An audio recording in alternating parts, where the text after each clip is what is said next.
Hi, welcome to Forward Community Church Children's Ministries. We've been working our way through the stories of the Bible. We started with creation and Adam and Eve in Genesis, and now we've worked our way all the way up to the book of Ruth. We've put all of our stories that we've done on Facebook. We've also put other messages from our pastor on YouTube as well. We've got Cool Harry over there, so go check out our YouTube channel, and if you would, leave us likes and subscribe so that we can boost it more. Our next Bible story is about a woman named Ruth, and it's found in the book of Ruth. One way to look at the Bible is that it's a story of Jesus, all the way from the Old Testament, which was setting the stage for Jesus to come, and then the early New Testament, where Jesus is here teaching, and then the later New Testament where his message is spreading, and then eventually the story of when he comes back. This takes place after Samson is gone. The people of Israel had left God again. God had brought another judgment. He brought famine on the land. Famine is when there's a time, often not enough rain, there's not enough food, animals starve to death, and often people starve to death. Things got really tough. So there was a man named Elimelech. He had a wife, Naomi, and 2 sons. They were hungry in their land, couldn't grow any food, so they decided that they were going to move to another country.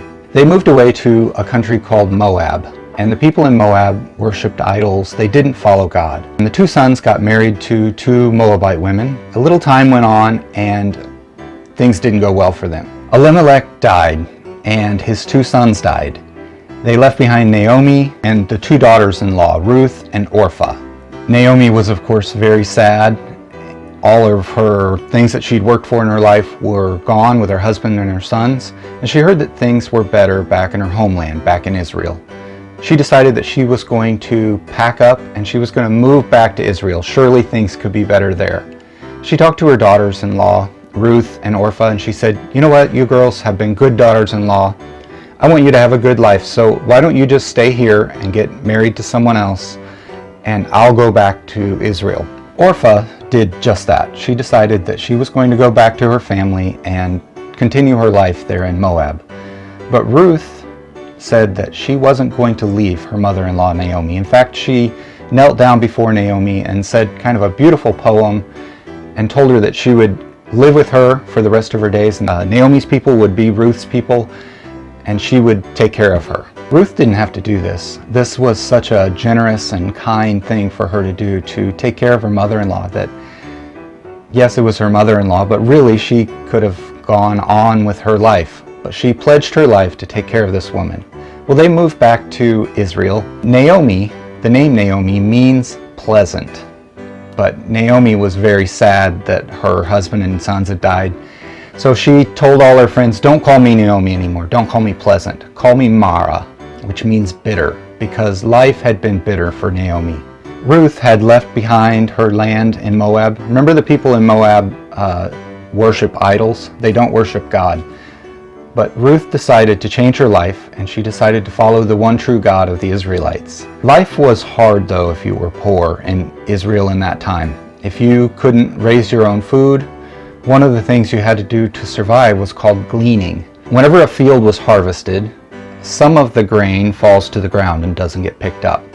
In fact, the Bible even instructs the landowners not to gather their field too hard, to leave some of the corners, to leave a little extra in their field so that the poor can come in and gather some. And God promised that he would bless them because of this. So Naomi sent Ruth to go glean in fields. Ruth went out and happened to go to the field of a man named Boaz. Boaz had his harvesting crews out there cutting grain and shocking it up. Ruth would go around and pick up the little bits of grain that fell. It took a lot of work, and you usually didn't end up with very much food, but whenever you had nothing else, a little bit was better than nothing. Boaz, the owner of the field, took note of Ruth out there, but didn't know who she was. So he asked his workers who this woman was, and they told him that she was the daughter-in-law of Naomi. Boaz instructed his men, instead of picking the grain really well, that they were supposed to cut some of it, and they were supposed to deliberately let handfuls drop in the field, like they weren't doing a good job, so that Ruth could come by and pick it up and have more. Well, Ruth picked up the grain that day, and whenever she took it home and showed how much she got to Naomi, Naomi was shocked and was like, "Whoa, where did you gather this much grain?" When Ruth told her who the man's field was, Naomi was very excited. She said, "That man is a relative of ours, and it's a good thing that he's taking care of us. Let's wait and see what happens." Well, time went on, and Boaz kind of fell in love with Ruth. He saw that she was a very faithful woman. She took care of her mother-in-law when she didn't have to. She was also a hard worker. She was out there in the field picking up grain. He knew that she would be a good wife and that she was a good woman. Even if she wasn't an Israelite, she had chosen to follow the one true God. Boaz decided he wanted to marry Ruth, but there was a little bit of a legal problem. In those days, since Naomi's husband had owned land, whenever her husband and sons died, then the land kind of belonged to Naomi. But whoever married Ruth would then inherit the land. It would first go to the closest relative to have that right. If they wanted to marry Ruth, then they could, and then they would have the land that Elimelech originally owned. He had to go to that other relative first. So he met with that man, and he said, "Well, there's this woman, and she has land. If you marry her, then you're going to get this land." And the man said, "Well, I kind of want the land, but I don't want to marry Ruth." Nowadays, whenever we settle a deal, it's kind of common to shake hands, right? That's kind of how we seal the deal. Well, in those days, they would take a sandal off and they would hand it to the other person, and that was like shaking hands. That meant that they had reached an agreement, that the deal was set. So that was settled. Boaz was now free to marry Ruth, and he did. And they were very happy together, and Naomi finally had a family again. Boaz and Ruth had a son, and they named him Obed. Obed was the grandfather of David, the great king of Israel. David was the many greats grandfather of Jesus himself, the greatest king of all the earth. So it's amazing how God can use a simple Moabite woman who was willing to turn from worshiping idols and was willing to be faithful, to bring her into God's people and use her to be a part of God's lineage. So let's look at the character of these three main characters in this story. Boaz was a wealthy landowner. He had quite a bit of stuff, but he was a very honest man. He was also generous. He demonstrated that through taking care of Ruth even before he knew who she was. He was a good leader and trying to set an example for his workers about being generous. He instructed them to leave extra for Ruth. He was also a just man, and he followed the law.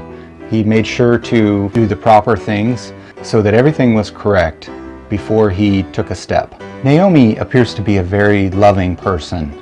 She had a lot of hardships in her life, and she had to persevere through these things. She was also a prayerful person. She prayed for her daughter-in-law Ruth to leave the idols behind and come to know the one true God, and that is what happened with Ruth. Ruth was an amazing woman as well. She was faithful.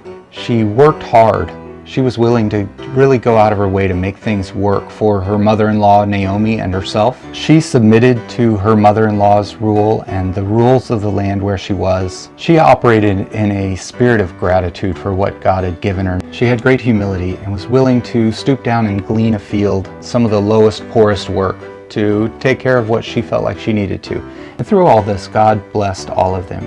Through this, God blessed each and every one of us, eventually through his son Jesus. These three people are great examples that we can pull lessons from in our lives, and we can apply them to our own lives. Learn to live better, learn to live more humbly, generously, thankfully, and prayerfully. Well, that's it for our Bible story about Ruth. Next week we'll be looking at the boy named Samuel and the beginning of his life.